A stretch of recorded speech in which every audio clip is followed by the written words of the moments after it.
and likes to talk about all of the varieties and pluralisms and ways. It seems that God sees things in stark alternatives and polarities. And in the Psalms we see a consistent theme: the wicked and the righteous. I went through the Psalms, not all the Psalms, but I was fingering back through my notes that I've written right into the Psalms, because the reading of the Psalms is part of my daily devotional.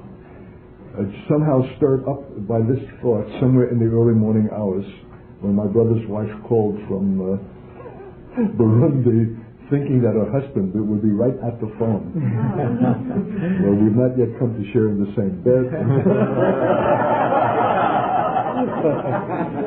But once I'm waking, that's it, I'm up. And so it was an opportunity to look at this morning's material and to look back into the Psalms. And I invite you to do that.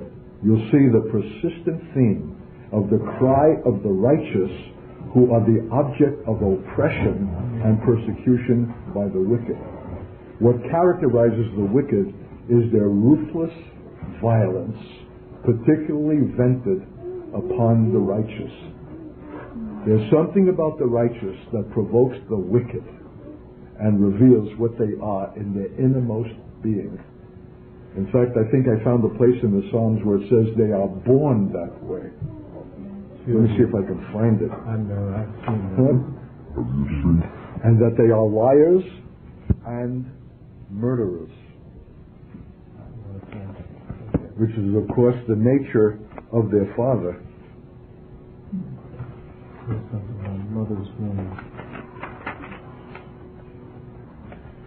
You'll see that as the persistent theme, the cry of the righteous, and for God's intervention, because it's more than their safety or bodily hurt that they're expressing, but that the honor of God is involved in His defense of the righteous. It's God's name and honor standing for righteousness that is more the wellspring of the cry of the psalmist than it is their own personal safety. It's wanting God to show Himself, because their detractors are saying, "Where is your God?" It's an object of scorn and derision that somehow God seems to be absent from the defense of His own saints, and that they are the merciless and defenseless victims of the wicked. So get into the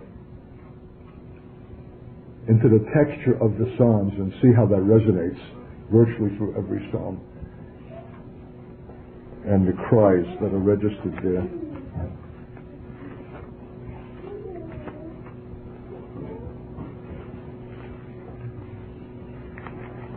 The cry of "How long, Lord?" and "Be still before the Lord and wait patiently for Him. Do not fret over those who prosper in their way, over those who carry out evil devices."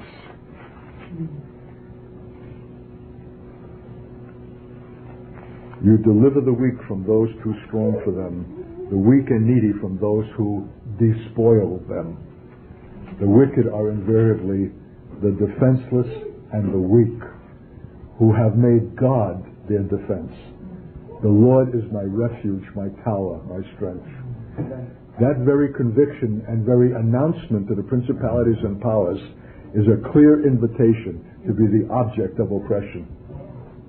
So if you want to avoid any of this in your experience, just be a rank and file commonplace Christian who has no intention of making God his refuge, and you'll be spared.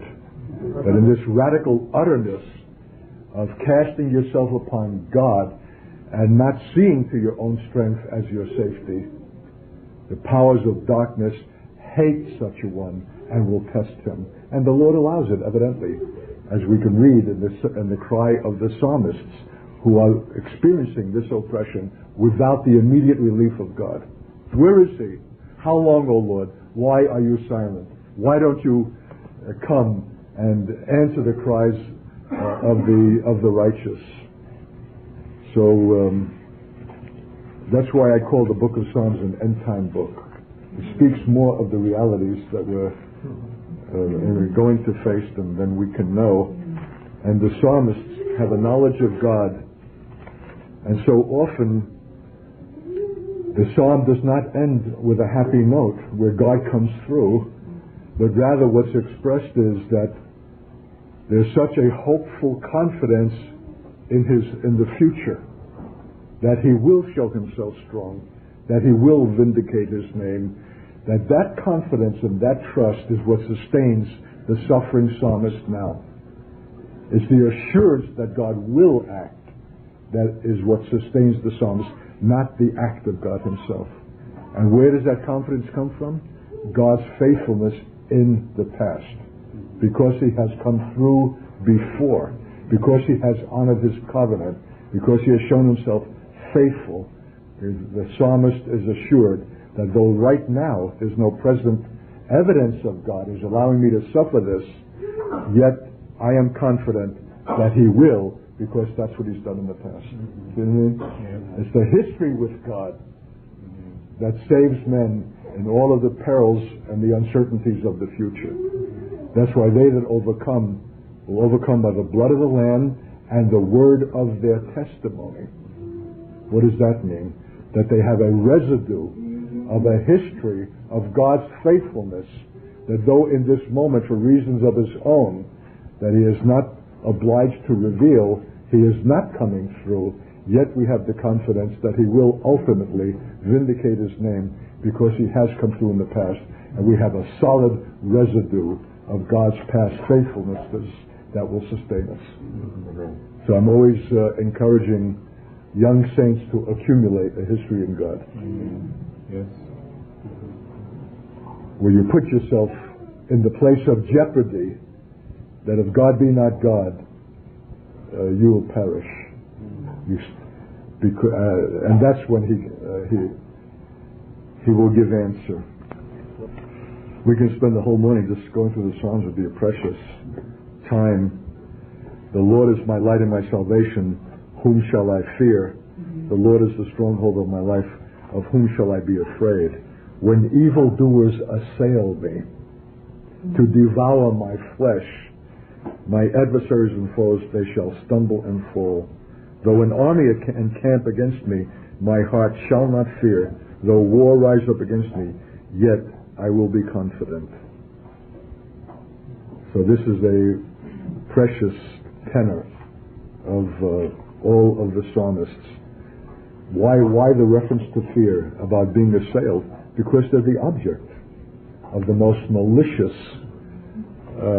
violent activity of those who hate God, and somehow have a unique way to find out those who stand in that identification with God, that they can ventilate on that visible piece of flesh and blood a hatred and a violence that cannot be perpetrated against a God who is invisible. See what I mean? God is wanting this fellowship, but when you obtain it, know that you're marked, and that you'll be the object of the ventilation of a hatred against God. The whole world is at enmity against God. God hatred is the distinction of the unbelieving world. And where do they ventilate that? God who is invisible? No. That expression of God that is visible and before them in every locality and community, the people of God, the remnant church. But their confidence is in God.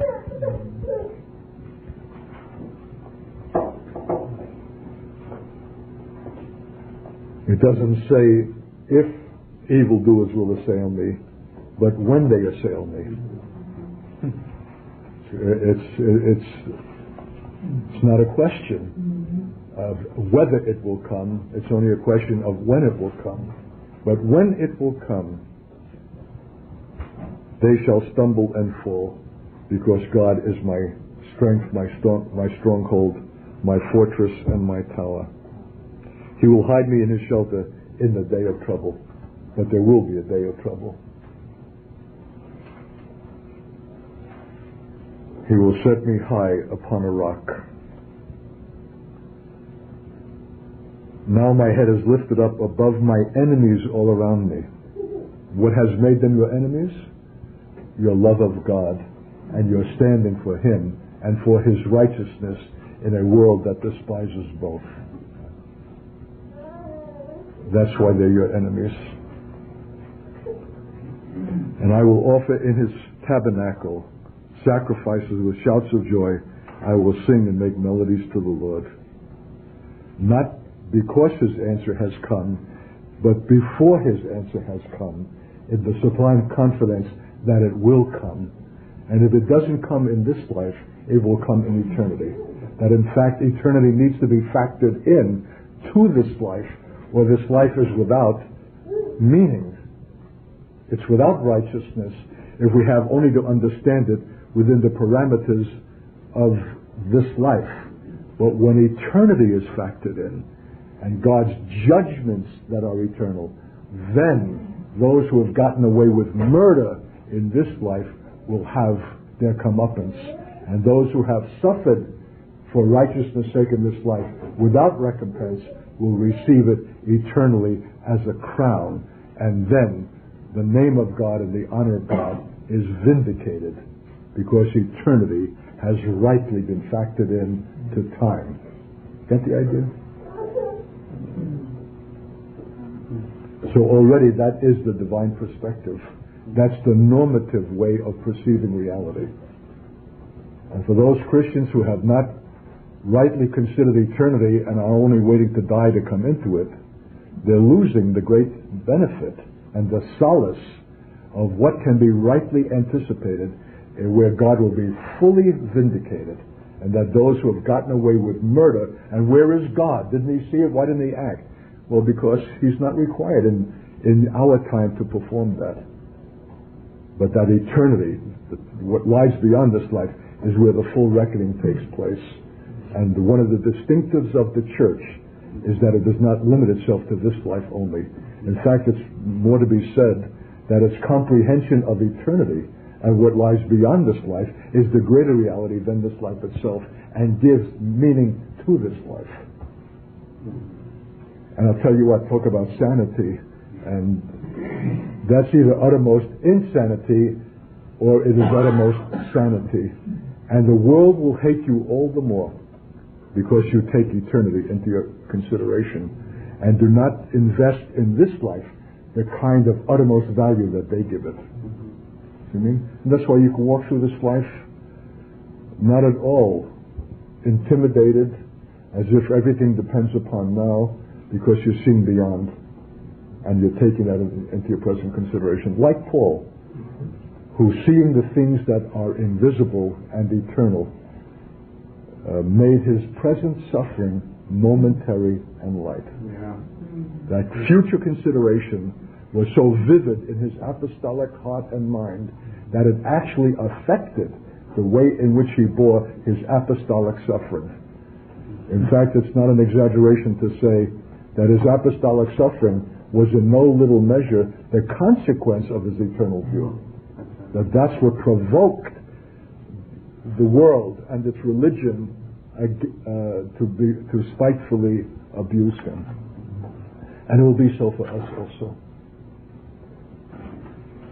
Thank you, Lord. Well, let's look at our text for this morning.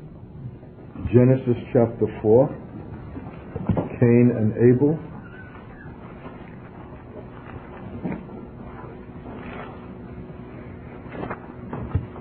Cain is the first fruit, the first child of Adam and Eve outside the garden and in the earth that now bears the curse, and with the pronouncements of the Lord in judgment upon them for their sin. So now the man knew his wife Eve, and she conceived and bore Cain, saying, I have produced a man with the help of the Lord. Next she bore his brother Abel. Now Abel was a keeper of sheep, and Cain a tiller of the ground. In the course of time, Cain brought to the Lord an offering of the fruit of the ground, and Abel for his part brought of the firstlings of his flock. their fat portions. And the Lord had regard for Abel and his offering, but for Cain and his offering he had no regard. So Cain was very angry, and his countenance fell. The Lord said to Cain, "Why are you angry, and why has your countenance fallen? If you do well, will you not be accepted? And if you do not do well, sin is lurking at the door. Its desire is for you, but you must master it." Cain said to his brother Abel, "Let us go out to the field." And when they were in the field, Cain rose up against his brother Abel and killed him. Then the Lord said to Cain, "Where's your brother Abel?" And he answered, "I don't know. Am I my brother's keeper?" And the Lord said, "What have you done? Listen, your brother's blood is crying out to me from the ground, and now you are cursed from the ground, which has opened its mouth to receive your brother's blood from your hand. When you till the ground, it will no longer yield to you in strength. You will be a fugitive and a wanderer on the earth." Cain said to the Lord, "My punishment is greater than I can bear." Listen to this self-pity. Yeah. "Today you have driven me away from the soil, and I shall be hidden from your face. I shall be a fugitive and wanderer on the earth, and anyone who meets me may kill me." Then the Lord said to him, "Not so. Whoever kills Cain will suffer a sevenfold vengeance." And the Lord put a mark on Cain, so that no one who came upon him would kill him. Then Cain went away from the presence of the Lord and settled in the land of Nod, east of Eden. Cain knew his wife. She conceived and bore Enoch, not the Enoch who was later transported. And he built a city. And from that city and the progeny that issue from Cain is the beginning of the entire revolt against God by the nations, and the beginning of the advent of technology and everything adverse to God. How shall I say that? But that it has its origin out of the line that issues from Cain. So isn't it remarkable in the biblical narratives how the polarities are from birth? Esau and Jacob, Isaac and Ishmael, probably there are other, Joseph and his brothers. There's like a holy line, a holy seed, and then right alongside and parallel with it, the complete antithesis. It's the flesh and the spirit, and the one lusts against the other. And that seems to be a theme right for the end of the age. What shall we say about the end of the age? How about the church? Will there be a remnant church that is in the continuum of the holy line of Abel and Seth, and another bearing the same word and name, using the same vocabulary, but not only being opposite in character and kind and spirit, but ventilating an anger against the other, even unto murder and death, who will kill us and claim they are doing God a service. Because it's interesting that the first act of murder is over the issue of sacrifice and altars. So there's a lot here that needs to be dug out and explored, and you need to participate in this, because I don't have definitive understandings. And you notice again how sparse the scriptures are? Isn't that remarkable? This is so unique a form of literature that you can probably say it's only half written. There's an intention in God in keeping it this lean, that in order to complete it and to give us the fullness of meaning, something is required from the reader. Something is required from the student of the Word, in which God completes what is only hinted at. That there's required an active interaction with the Word by the Spirit to bring about the completion of its understanding. And that those who are not willing for that painful interaction, being called upon and summoned up out of their own deeps to wrestle with this and to be dealt with in this, to see our correspondence not only with Abel but with Cain. And maybe there's an Abel-Cain dichotomy going on in our own hearts. There's a war between flesh and spirit that is needing to be resolved, that we might be the one thing or the other. So it's not an abstract reading. It's not an academic reading. It's a costly reading. Right? We're finding ourselves writ large here. We're being identified. It's not some kind of thing salted away as a chronicle, finished and past, and we're reading it with kind of the curiosity of a mild historical interest. This is living. This is the issue of Burundi and the what are the two tribal groups? The Hutu and the... This is fratricide. This is brother against brother. This is tribe against tribe. This is not black against white. This is black against black. There's something here that will give us an illumination there. And maybe illumination of such a kind not only to understand that fratricidal genocide, but even to be in a place to stand against it for the future. To speak to nations and to men, to, before their short fuse is ignited, to identify for them what the root of their anger is, which if it's not met will culminate in murder. And in fact, in the very text, do we not have that? Does not God speak to Cain before the murder? Yes. That if he had been heeded in the admonition that were given, it need not have taken place. See how fraught with instruction this is? And how the elements are so classic that are contained here, but it waits for us to bring them out. Not just for our edification or our enjoyment, but actually to stand in the place of keeping this fratricidal murder from taking place in our own generation. This going to Africa is more than bringing Bible studies. It's to avert a flood of blood that will invariably come by people who are frustrated, despairing, angry, and give ventilation to that which will result in death. We have to stand for life. And even if we fail in it, we still have to stand for it. Why God would take those pains to spare him is a remarkable thing. Why he doesn't allow the full consequence of his sin to fall upon him, but spares him, is a remarkable statement of the mercy of God, both before and after. The mercy of God before, in saying to him, why has your countenance fallen? Why are you angry? Sin is at the door. Don't give in to that. And then having given to that, having turned a deaf ear to the admonition and the pleading of God in his love, still, when the judgment comes, it's touched by this mercy that he would be spared by being mocked. Even the name Cain means acquired. I have obtained or acquired. And the word acquired runs into the word acquisition.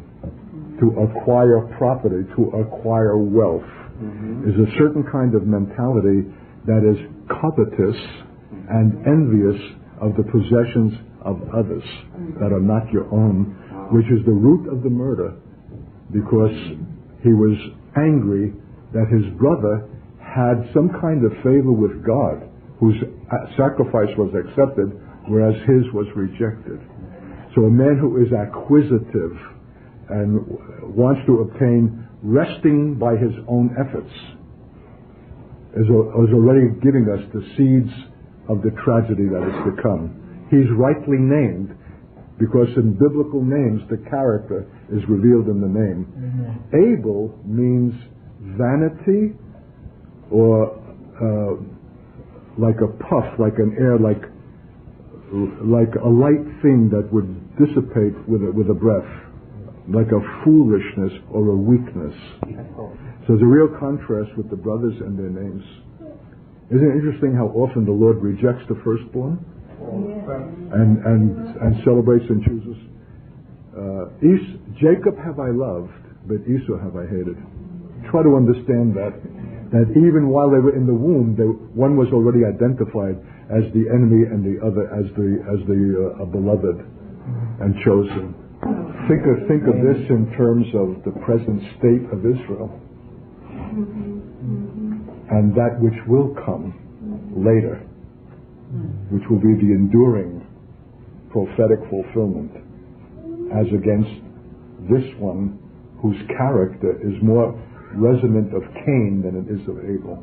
And of necessity, one had to precede the other. Just if you want to think this through, there's something thematic in the beginning. Every element that's to be found in this continuum through time and history, right through to the conclusion of the age and into the millennium, has its origins here. Even her statement, I have begotten, leaves, sounds a kind of a tone or a note that begins to give you a chill, that maybe this son is already doomed from his birth in the very mentality of the mother who takes almost a credit for it and has an ambition for him, that bodes ill for the future. I have begotten is the very spirit of acquisition itself, with the Lord's help. It's not the way Christians talk, with the Lord's help.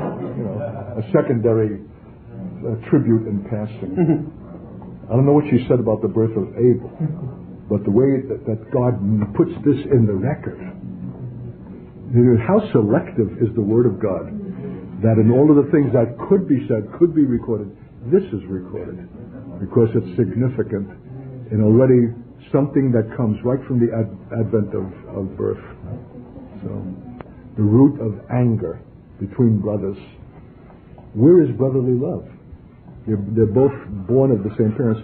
To what degree are the sins of the fathers fallen on the sons? To what degree are we seeing the outworking of the death that God said would take place if you eat from this tree? Death not only in terms of the abbreviation of longevity of life, but death in the form that it's going to take in anger and murder. Something was sown that is now beginning to have its repercussions and expression that we need to know about. Because what is God's judgment? If you'll read the Holocaust book, I'm answering at the end of the book the questions raised by a well-known Jewish philosopher that the Holocaust could not have been God's judgment for two reasons. One, that the victims were not secular atheistic Jews of the kind that populate the West, but the principal victim were Polish Jews who were the depository of orthodoxy and Judaism. Why would they be the victim? And the second question is, how could it have been God's judgment if 1.5 million infants and children were killed in the 6 million? Is God going to allow innocent children to be victimized? And you'll have to read my answer. But I think it's a great question, and my answer is that that's what judgment is. Judgment is not judgment if it only falls exclusively upon the perpetrators of evil, but they need to know that in their perpetration of evil, others will be victim with them and because of them, and that should be one of the greatest restraints against allowing our anger to be expressed as murder. See what I mean? Or making a decision that gratifies our eyes and our voluptuous desire because others will be affected by our conduct. I can say for myself, I would be something much less than what I am in God and in His purposes today. I don't know if I would even be in the faith if it were not for the fact that I have obligation toward others. See what I mean? If it was only myself alone, I would have taken chances, I would have indulged the kinds of things that might well have brought me out of the faith. But because I have an obligation to others, it's a restraint that keeps me in the faith. And that knowledge that there's consequence for our acts ought to restrain us in ways that we would not otherwise be restrained. So we learn this from the Word. Our acts are consequential even for generations ahead. Because you know that where it says that His blood has cried out to me from the ground, the word actually in Hebrew is plural. His bloods have cried out to me from the ground. And the rabbinical commentators give a very interesting explanation why the word is made plural. Because in the taking of the life of Abel, you're taking every generation that would have issued from him had he lived. So it's the bloods It's many who are perishing with that one man. See what I mean? How consequential are our acts? Will that restrain a murderer when he knows he's not just devastating what is before him, but generations that might have had life had that man been spared? You think of the tragedy of World War I, of which World War II is only a continuation, and World War III might be a final expression. That men who made decisions in smoke-filled back rooms playing with tin soldiers, the Kaisers and Tsars and British naval commanders and all those men who have ambition for military conquest, if they could see what was the result of their ambition, their sinful imperial ambitions that has devastated the world, taking 20 million in World War I, 40 million in World War II, and God knows what the conflagration will be at the end. But if you ever go to France, you'll want to visit Verdun, the no man's land, that where the Germans and the French went back and forth for a kilometer of ground, day after day, month after month, spilling out the blood of an entire generation, that the bones of the victims are contained in the ossuary. That's the word for bones.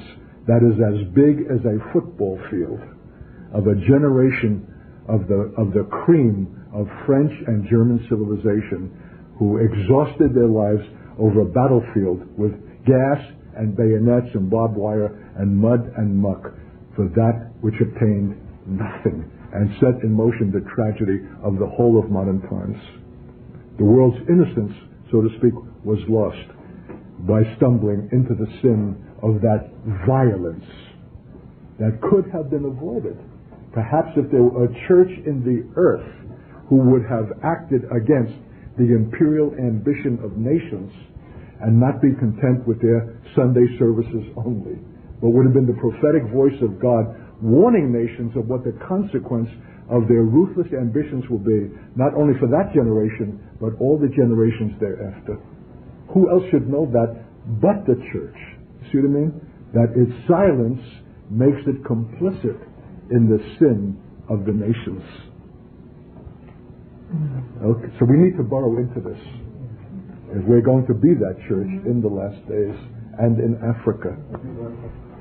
It says in the course of time in verse 3, Cain brought to the Lord an offering of the fruit of the ground. Doesn't that sound like something acceptable? After all, that's what his vocation was. He was a tiller of the ground. And he gave what he produced. It sounds right. And likewise, Abel gave what he produced. He was a shepherd. And he gave the firstlings of his flock and their fat portions. And the Lord had regard for Abel. Look at the language here. The Lord had regard for Abel and his sacrifice. As if to say, God will not consider the religious act independent from the man who makes it. And that the act itself is the expression of the man. And if the man is wanting in the authenticity and the truth and devotion of his relationship to God, that no matter what he heaps up on the altar will be found unacceptable. However overtly and superficially it could be impressive. Yeah. Remember what I said about that 10-day period of fasting and prayer, 24 hours around the clock, was without any strings attached. We were making no requirement on God. We desperately needed fire to fall from heaven. We needed a fresh baptism of spirit. I could tell you that. We needed it desperately. We never made that a condition for the sacrifice of sleeplessness and 24 hours around the clock in prayer and 10 days of abstaining from food. It was a devotional thing unto the Lord because He's God with no strings attached. And that's an offering that is well-pleasing and acceptable in His sight. The moment that we come with ulterior motives to placate God or to obtain as a condition, we have already demeaned God, as if we're in some kind of commercial, transactional relationship with the God who's the Creator, who doesn't need our bulls and He doesn't need our offerings and our sacrifices for the... am I going to eat your sacrifice or drink your... I've made all this. I don't need that. Don't project upon me your commercial mentality as if I'm calling you only to religion, and if you give me this, I'll give you that in exchange, and we'll get along nicely. You've missed it. And if you embark on that, there'll be a greater loss than just vain religious offering. In the end, what begins in that is going to end in sin, murder, violence, and death. You're setting up something from the very first that is in error. And so the question is, why was one brother's offering found acceptable and there's a no of God to the other? Let's read it. The language is so careful, it's so lean that we would be inclined to miss it, because we're not used to language like this. We're not used to being spoken to like this, and what we read in newspapers and magazines over triviality is so verbose, is so inundated in words. They go on and on, almost that the more shallow the content, the greater the quantity of words. Here, in the greatness of the content is the sparing of words, but it makes a requirement of us to dwell on every word that has proceeded from the mouth of God. And when God says no, which is the word here, for Cain in his offering he had no regard. Not that he had little regard. He had no regard.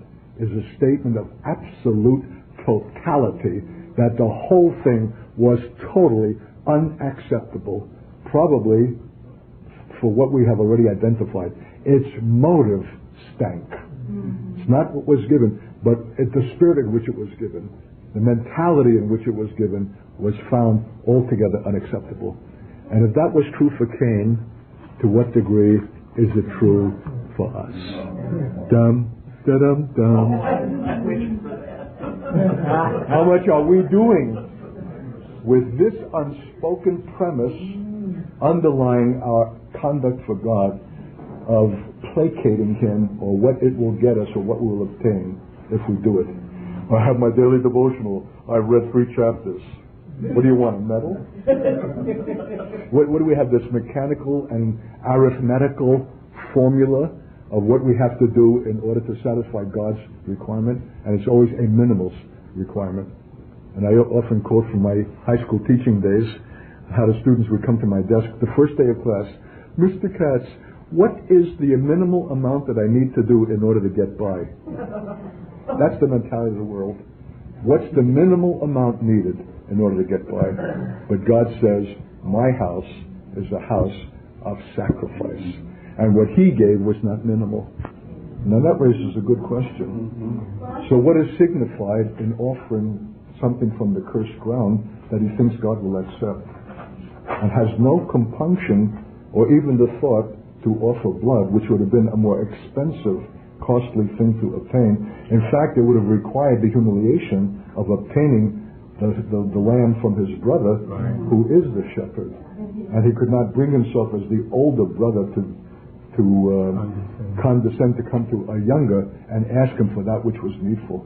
So there's a tremendous issue of pride here, and an issue of disrespect that thinks that God will be accommodated to our understanding, and that He will find acceptable what we're putting before Him. Raises the question, first, of a lack of having the curse of God on the ground fixed on the tiller of the ground.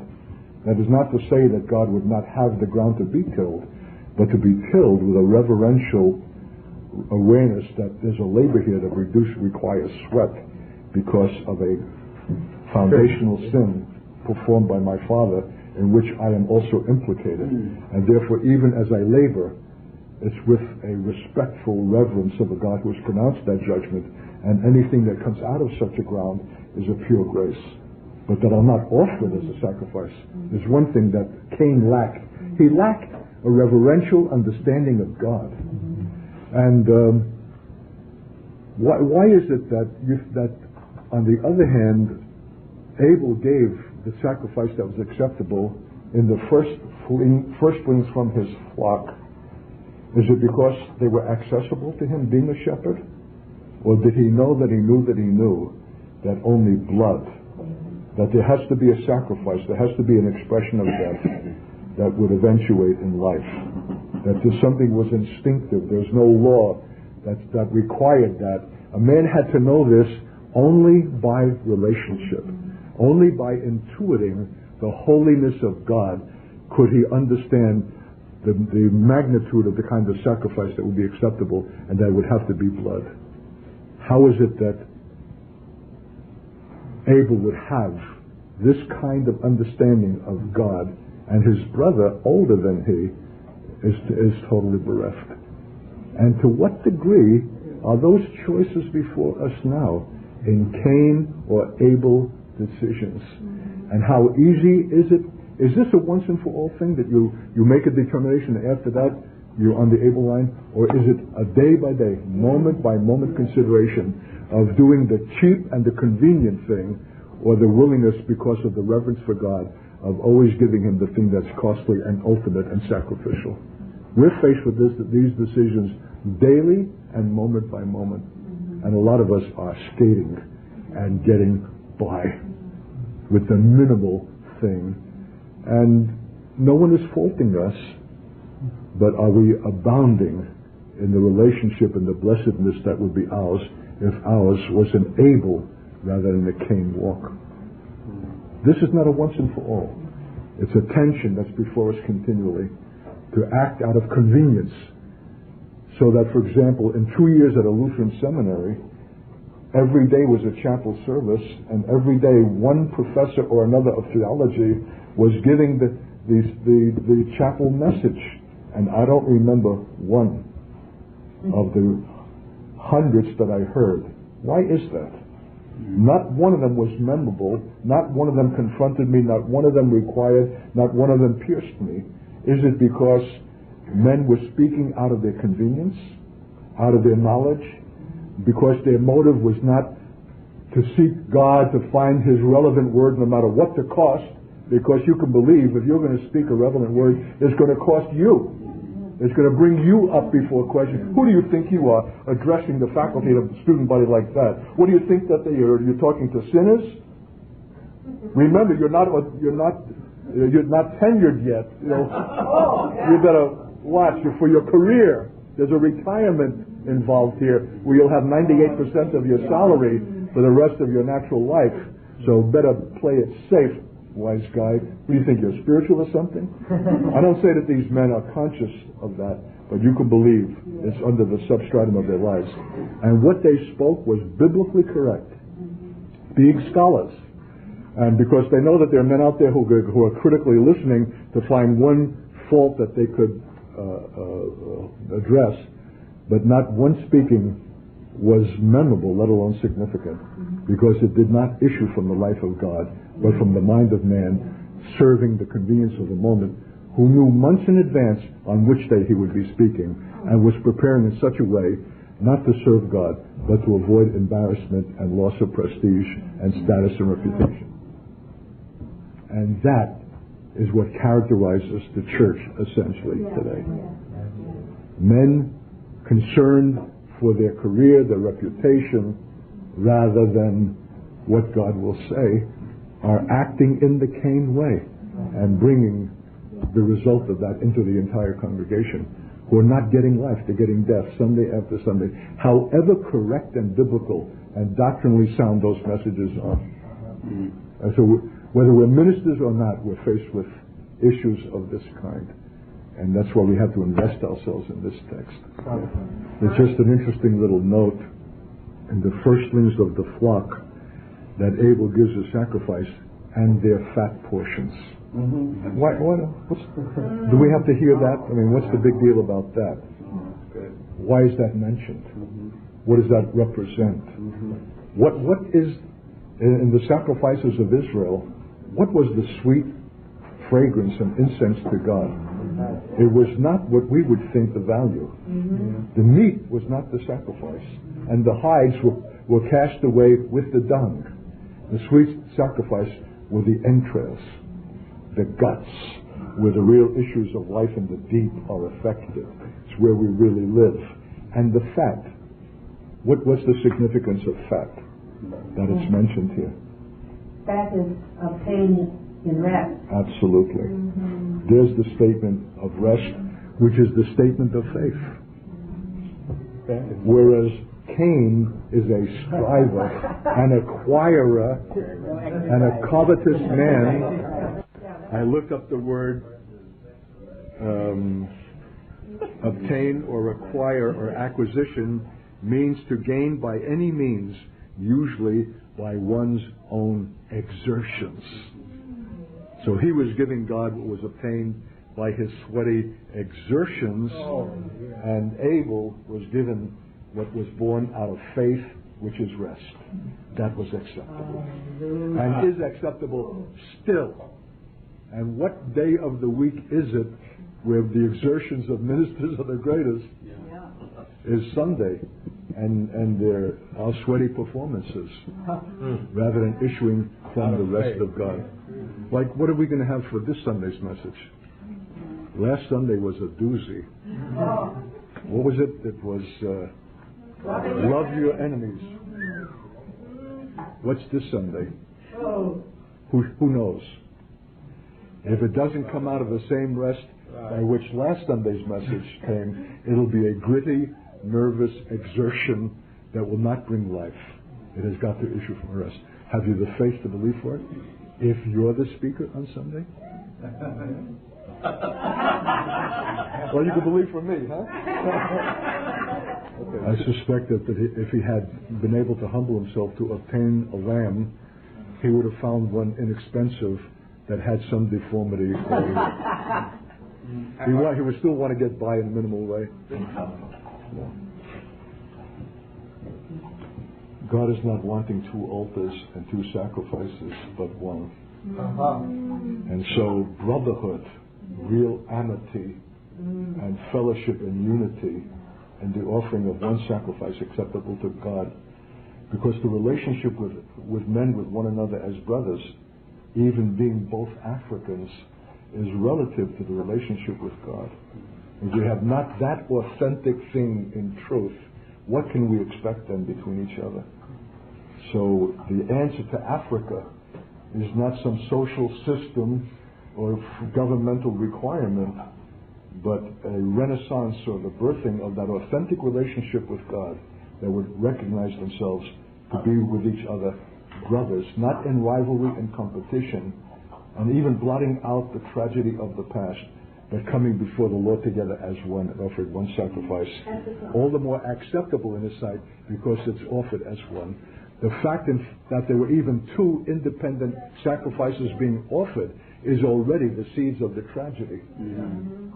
And maybe we have to ask why the more spiritual one, who is Abel, did not seek his brother to ask that they might make the one sacrifice together. Was there some kind of super spirituality that enjoyed being distinct from his brother and having this? I don't know. That's too dangerous a speculation. Look at the language here. In the course of time, verse 3, Cain brought to the Lord an offering of the fruit of the ground. Why does it say in the course of time? What does that suggest? More than that. In the course of time. It's as if he didn't do it from the beginning, but over a course of time it finally dawned on him that maybe something needs to be brought if he was going to receive blessing in the field, because he's seeing something continually coming from his brother that was not coming from him, that finally registered upon him as a necessity, but was not his understanding from the first. In the course of time. See how the Lord doesn't spell out these details, but the phrases, the language is so pregnant that it requires our investment in the wrestling with the expression, knowing that there's not a syllable, a word, a piece of punctuation out of place. That this is in the wisdom of God to give us this record in this way, in the course of time. Slow to realize what his brother had all along been performing.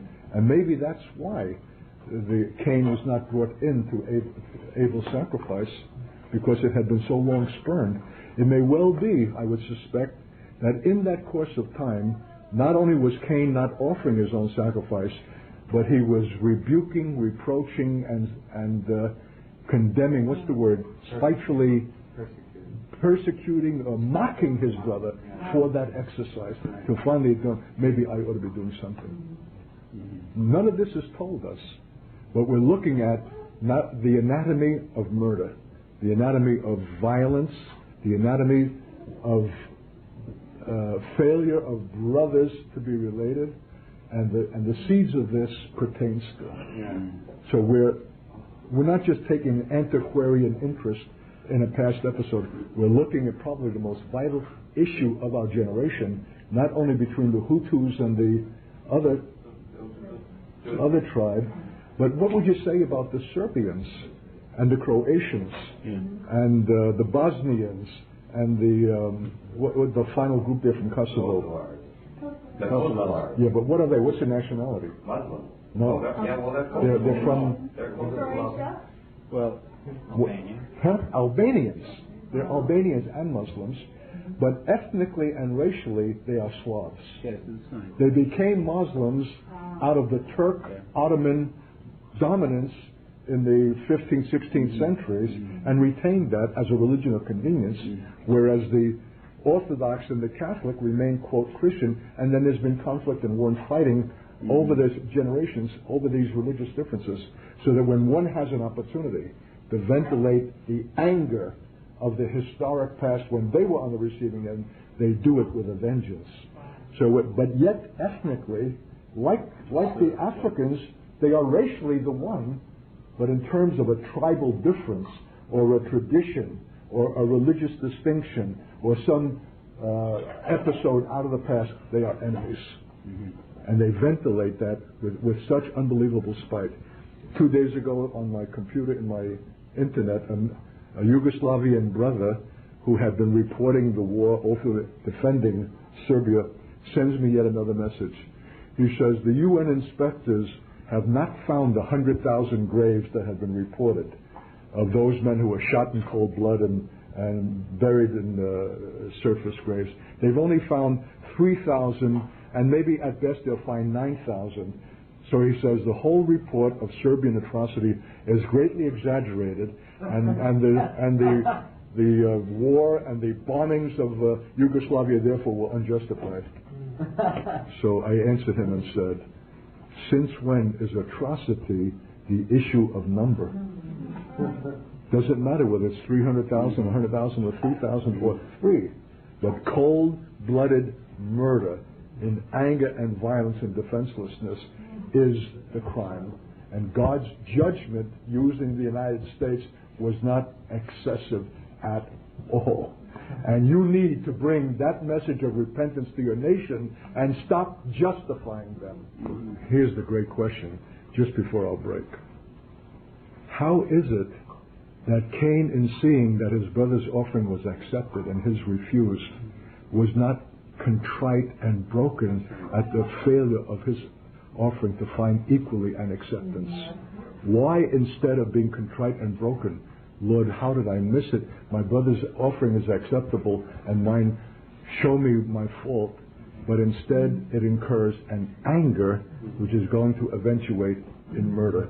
That is to say, there was a pregnant moment of choice, as there always is in every issue that ever comes before us, on how to interpret and rightly understand the meaning of a given situation before God, rather than ignoring it and compounding our error and sin the worse until it will manifest itself in the form of death.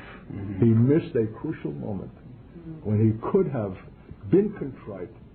He reacted wrongly in anger rather than in contrition. And how many times is that true of us? So any time you experience anger, stop and ask yourself, is this a right response to this provocation or to this event? My reaction is wrong. Anger is, there's only one who's justified in righteous indignation, it's God. But my anger at being hurt over the failure of this husband, this man, this church, this minister, my anger is suspect. And I'm not going to go further until I have put that before you and you'll show me that there's something wanting in me that explains this reaction before I go any further. That would have saved the church a lot of unhappy failings, fights, discord, and collapse. Look how gracious and loving God is to even take the initiative to lead Cain into the kind of consideration that would have been redemptive by saying, why is your countenance fallen? Yeah. And why are you angry? Yeah. Not allowing the man himself to speculate, but even giving him drawing out his heart to consider, is the marvelous grace and mercy of God that was completely ignored.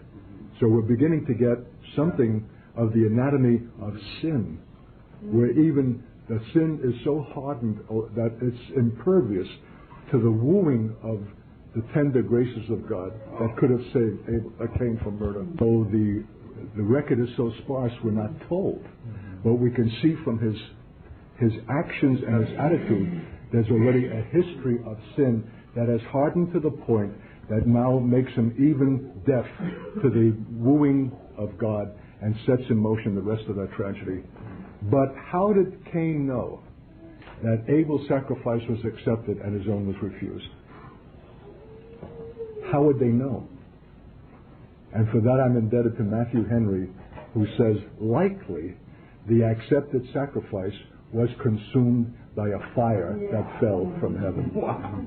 That's right. And the other was left standing there to rot and to reek. Is God still acting like that today? And can we tell the difference where his fire has fallen and the other thing that has offered is only been reeking? Or are our own assessments so dull that we can't even tell the difference, and we're going on blithely in our ignorance? Remember, David said that he would not offer to the Lord what cost him nothing. Amen. Amen. That's why God loved David. He was beloved because he knew that if it's cost-free, it's unacceptable to God. How about this school? How about Ben Israel? How about what has the potential now to touch Africa? Is that cost-free? Is this school a snap? Are we pulling this out of our briefcase session by session? What is the sacrifice that makes this acceptable to God? Because his fire is falling upon it. You know how I know? Because someone is breaking, someone is weeping, someone is being challenged, someone is examining their life in the light of what God is saying. He's approving. It's a sacrifice. I'm getting the Holy Ghost to you. Thank you, Lord. And Lord, it's a small sacrifice. Thank you for receiving it and honoring it with your fire. God forbid we should have gone through these days and only received some mechanical instruction. It was a good time. I really enjoyed that blah, blah, blah. We thank you, Lord, that when your fire falls, it becomes an event of enormous significance for our own lives and the consequence for the nations. May it continue to fall.